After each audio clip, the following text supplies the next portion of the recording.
All right, welcome back.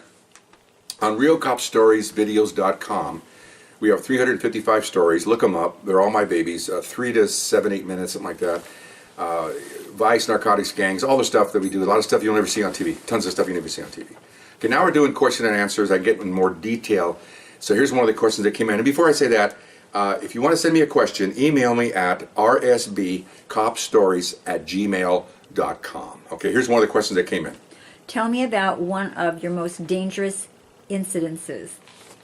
Okay, here's one. Okay, I told you before one of my stories that informants are very important to get a lot of cases done. Because they're informants are criminals, and they're into the organizations, and some want to help the police for noble reasons. Quarter of them, 3/4 of them want to do it for money because we pay them money for information. This was one for doing it for money, and another vice cop had an informant, and he in another division, and he told him about a guy in our division that was dealing heroin and providing prostitutes at a certain bar. Okay, so I was the grindiest looking guy, so they thought, well, okay, well, what we're going to do is we're going to do the plan. Had a really progressive sergeant. He said what we're going to do is we're going to send me in there with the informant, introduce me to this guy, and then I'm going to purchase heroin. I had long hair, had a beard, and so I had a girl, that part-time makeup artist, and she put heroin marks on my arms. I've seen enough of them, so we had heroin tracks all along here. She put a teardrop under my eyes. Okay, it's a gang teardrop. That's for someone that's slain, one of their friends is slain. That's why they put a teardrop. They're mourning that person's death. You see 2 or 3 teardrops, that means there's a really solid gang member, and he's seen 2 or 3 of his homies die. That's what the teardrop's for. So they put that on the side of my eye, and I didn't even do anything else really. They put my hair in ponytails, with rubber bands, and I looked nasty, Okay, so in preparation for this, we asked for help from downtown because they had a lot of equipment. So they came out, and these are the guys from downtown supposed to know everything and supposed to be able to handle all this stuff. So they come out with a mini motorhome, all wired up for receiving signals from a wire that they put on me. Okay, and I was going to go in there with a wire, work the guy, and I was going to come out. They're going to follow me and transmit what I'm doing and see because what we're going to do is I had 2 of those in those days. This is the 70s, 2 IBM Selectronic typewriters, first generation electric. So I had 2 of those we checked out from property for exchange for the heroin. Had that in my car, and we're going to film all that, and then I was going to see, he'd give me the heroin there, and it would have been over, or maybe he'll have to go somewhere to get the heroin, and I was going to follow him, and they're going to follow me, and we're all going to go together and see where he goes to get the heroin. That's the ideal situation here. Okay, the guys from downtown are pretty cocky. They've been around a while. They think they know their stuff, and we're just little old division vice cops. We don't know anything. Okay, fine. And they acted like that. They talk down to you, and you know that, and you kind of look at them like, okay, we're the boots on the field, and they're out here, doing the administrative stuff and think they're really hot. I'm leading to something here, trust me. Okay, so we have our briefing, and then we set up. And another side thing on this case, I have a lot of sidetracks here. My other 3 partners had bought a hotel room nearby in case this guy was going to provide prostitutes to me or them, and we might get some prostitutes out of this, because we're Vice, so this is what we do. And narcotics is not necessarily our goal. Vice was, and so our primary function was to get these prostitutes. But then this narcotic deal came with it, so we thought, let's do the whole thing. Okay, fine. So we briefed. I met the informant. Off we went to the bar. I got guys outside. I got this van, this motorhome sitting there, listening to my wire. I got a couple of guys at the hotel, and 2 at the hotel. One of my guys inside the bar watching me, and everybody's in place. Okay. Biggest thing is officer safety. I'm undercover there. I was undercover for 4 or 5 years, working all kinds of different things. Then I became a supervisor, and I handled undercover operations. Then I wound up teaching at the academy, and then I became a top secret detective, and I ran operations, and I made sure my undercover officers were protected to the max. Okay, because the worst you can happen is have an undercover officer hurt, okay, or killed. And it's not that important to risk his life because all we're doing is dope and buy. So it's not as if we're trying to solve a murder here, meeting the mafia or something. It's just, so if someone gets dangerous, you pull them out. You don't have to do it. Don't worry about it. We'll do it next time. Do it tomorrow. Do it next week. Okay, so anyway, so here we go.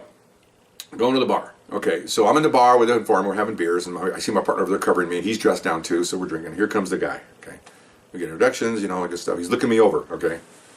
I look pretty good, to be honest with you. I had the clothes on and everything. I got my head done. I'm talking down a little bit. I'm not talking to him. I'm talking to the ground. I've been around heroin addicts. I'm a heroin addict. I'm just like him. Okay. So he goes, oh, okay. We're talking. And so the informant, so I got to go. So he leaves. His job is just to introduce us, which is mostly what informants do. So we're talking and everything else. And so I told him I wanted, wanted some heroin. I told him I'm down right now. And I started doing this. I can't see my hands. I'm doing this. And he knows that because he's a heroin dealer. He knows that heroin addicts need heroin because they start getting shakes. They get funny. They get nervous. So I'm doing the whole bit, man. This is showtime, and I explain what I'm telling you to the jury because this went to jury trial. So then I tell him, and then I said, well, once I get the stuff, I said I want I want some women. He goes, oh yeah, sure, no problem. Okay, fine. So I'm putting the seed out there for a future. Okay, so. So we're walking out the parking lot, and he's asking me, "What do you got for me?" And he knows I don't have any money. Most heroin addicts don't have money. I go, "Well, I don't have any money, man." He goes, "What do you got?" I said, "Come here." He opened the trunk. Cameras are rolling.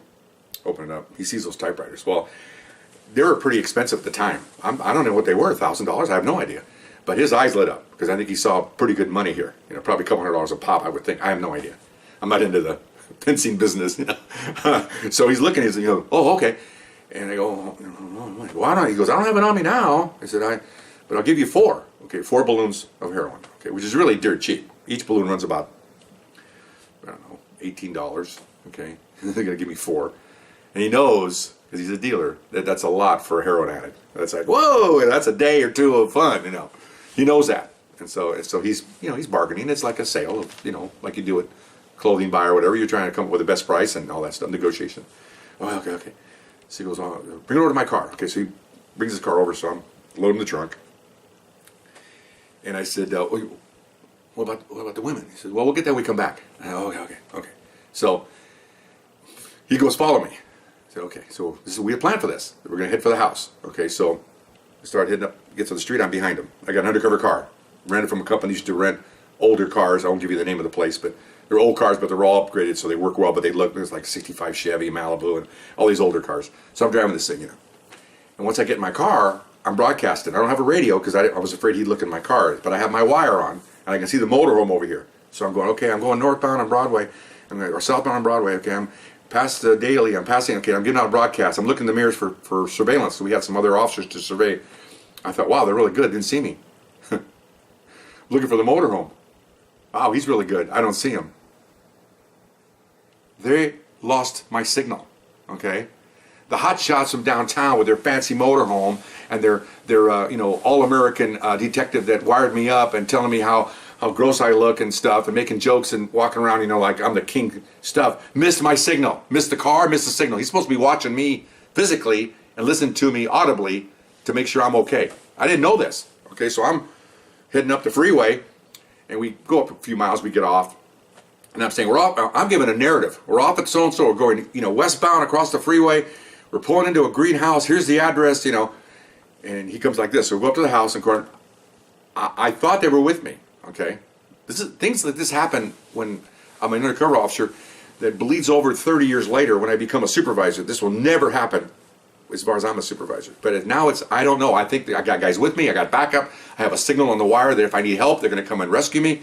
There's nobody out there, okay? Because I found this later, my partners are going, where is he? And so they said somebody else in the bar, he's not here, and his car's gone. You imagine. My supervisor thought his head was going to explode. He's yelling at people over the radio. Where the F is he? I need, he's going nuts because he just lost an officer. I am out there by myself. Okay? Think back now, it's like, oh. But at the time, I think I'm cool. I got it. I'm doing it. Okay? So I go in this house. I'm sitting in the front door, by the door. I'm armed. I got my gun, in my waistband. I'm sitting there, and I got it. I keep rubbing it with my palm of my hand to make sure it's there. And I'm figuring, okay, I'm gonna, if something happens, I'm gonna shoot my way out of this place. Okay. So he goes to the back room, somewhere. He comes out, and he's got the 4 balloons. So we look at the balloons. I look up, and here's his wife. I go, who's that? She goes, oh, that's my wife. Don't worry about it. Well, she's standing there, and she's got her arms crossed, and she's got a .38 in her hand. Okay. She's covering the exchange. Okay. So I'm looking at this, going, oh, well, guess who's going to get shot first? Her. Ain't going to be me, okay? I'm shooting her first, and I'm going to shoot him just for general purposes, So anyway, so I'm sitting there. Yeah, okay. So I get the balloons and I leave. Once I got outside of my car, I thought, great, I got everything. I got them and then. So I turn around, I head back. Okay. So I get back to the bar. I'm supposed to wait to him. He told me wait for me at the bar. So I go back to the bar. So I don't want to contact my officers. So I'm back at the bar, and I found out later on that as I come into the parking lot, everybody now sees me, and of course they can pick me up on the audio. And now and my supervisor, I guess he almost is. That's a really nice guy, born again Christian, really good guy. He really felt good when he saw me because he thought that he was going to lose me. Okay, I didn't know this, so I thought, man, everybody, I got a caravan behind me. I'm awesome. No. So I go in the parking lot. I'm waiting in my car. 10 minutes later, here he comes, pulls in there. We're talking. Everything's cool. Go inside. There's a couple ladies in there because they're waiting. We come in. He sees them. They bring them over. And we're all talking, and and he says blah blah blah blah that, and then they're talking money, and I'm talking money. And I said, yeah, I got some in my car, because they know we don't have money, but I had some for women. And so, okay. I said, I got a room over here. They go, you got a room? Yeah. So, okay, fine. We already got the violations already. So as we're coming out of the bar, this other guy's staying in the bar, my main guy, and the two ladies come out with me and we're walking to about a half a block to the hotel, which is down the street here. And as we're walking, I'm giving the signal that we have a violation. So I get down, just turn the corner, go to the room, I open the door, and they go in first like a gentleman, and of course they get jumped on by cops. Okay, so they get handcuffed, and then they have radios. They go, take him down. So the other guys run to the bar, grab him. Everybody's in custody. Okay, so now I go back to the parking lot. Now I can expose myself to whoever I'm there. My supervisor, I'll come out. So I'm telling them, man, where'd it go? It's great. I went up in, and they looked at me like, we lost you. And there's that guy from downtown. I went right to him. You lost me, huh? Real hot shot from downtown. Yeah, good for you. He just stood there.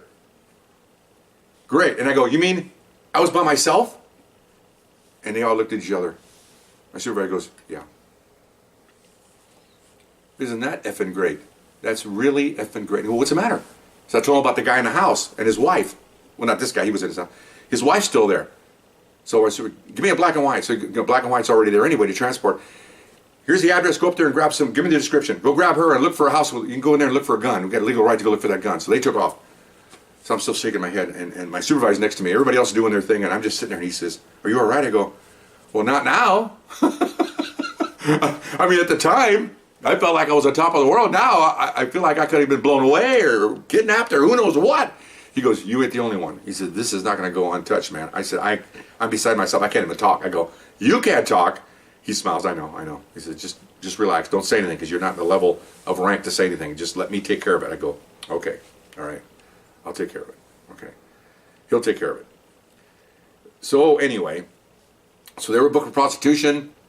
20 minutes later, here they come with the lady. They got the gun. Booked everybody. Booked them for selling heroin, pimping and pandering. Booked her for part of the heroin because she's involved in the transaction as covering armed and dangerous. She was a felon on parole, so she's got a gun. Can't have that. And everybody went to jail. Okay, very successful. Logs were flying around with my supervisor to the captains. The captains supervised to downtown. They're having running arguments. How incompetent they were, and they're bad mouthing us, and we're all going, we got accommodation out of it. Actually, I got the accommodation. But, my captain tells me, congratulations. I said, well, he says, hey, I've been yelling at those guys downtown for the last week. He says, I told him what you told him. I said, he goes, I don't ever want that to happen again. I'm there with my supervisor, both of them. He goes, I don't know what happened again. And they don't make no excuse. They said, we probably should have followed them ourselves, but they said they had it done. They said they had enough people. They said they could do it because they're experts, and they weren't. And he goes, well, I don't care who they say they are. From now on, you will not let anybody go out of your sight without one of our guys with him. Either follow him in the car or in that trunk. He was hot. Guy was hot. He picked me for this assignment. He would have been the one saying a eulogy to my wife. How do you do that? Scary stuff.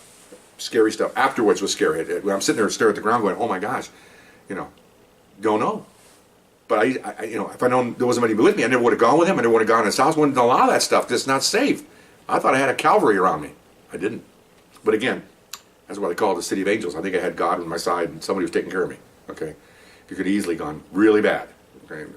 Anyway, so that's one of the most dangerous ones. And I hadn't told the whole story yet until this day. I don't think my wife even heard this, but it's pretty scary stuff. And I try to shield her from it because she doesn't need to know this. So anyway, hope you enjoyed it. And scary, again, really scary. Bye-bye.